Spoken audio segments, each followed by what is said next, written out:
So I met Miss Tammy back in 2005. I had prayed for a whole year. Every morning when I dropped my son off for school, in my prayer, I prayed for a church that feels like home.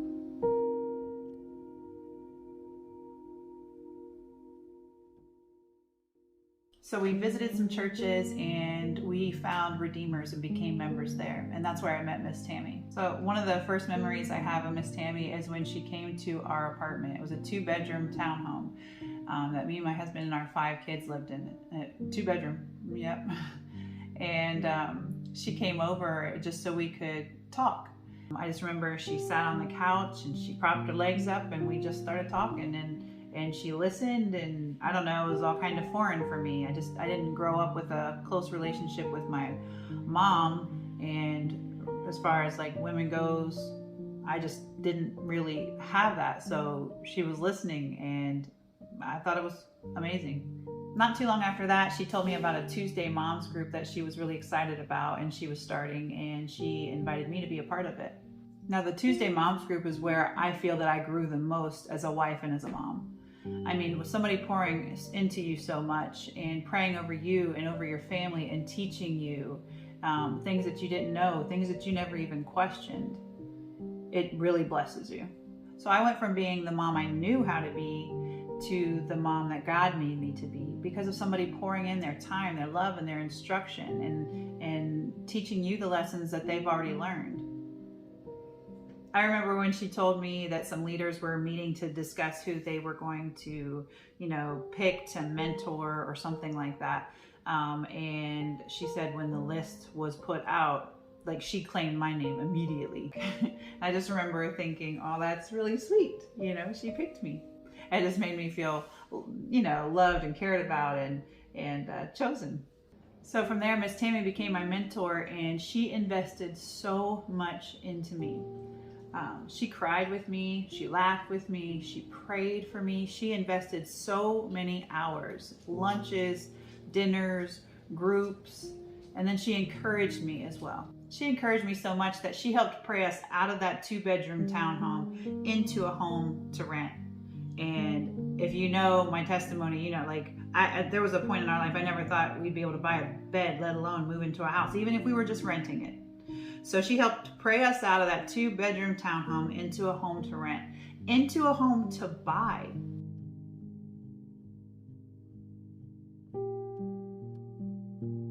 And she helped me clean, the home that we rented. She was always there encouraging.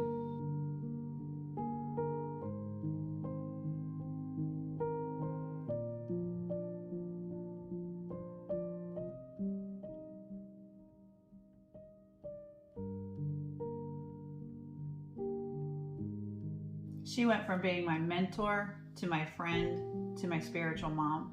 And she drew so much out of me in that amount of time that she invested in me too. I went from knowing nothing about the Bible, I thought it was Job, not Job. She poured so much into me and I grew in knowledge and wisdom because somebody else was pouring it out to me, and I wanted to receive it.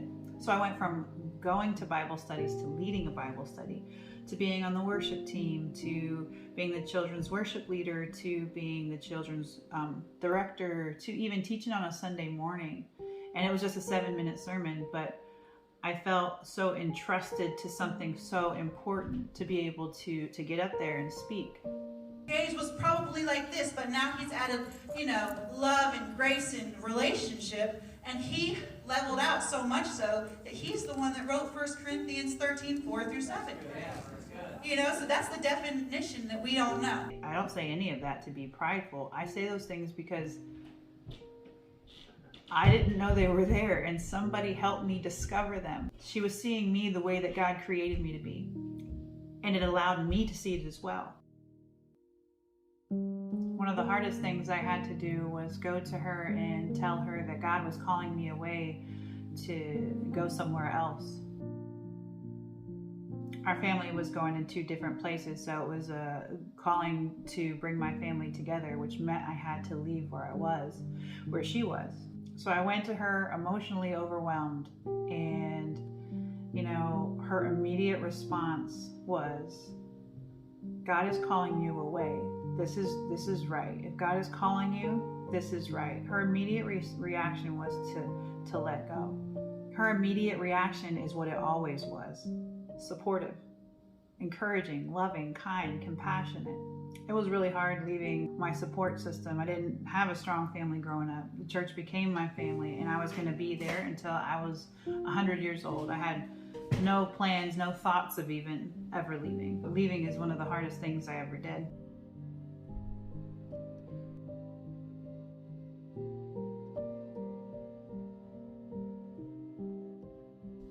But I went with love and support, and the love and support of my church and my mentor and my pastor.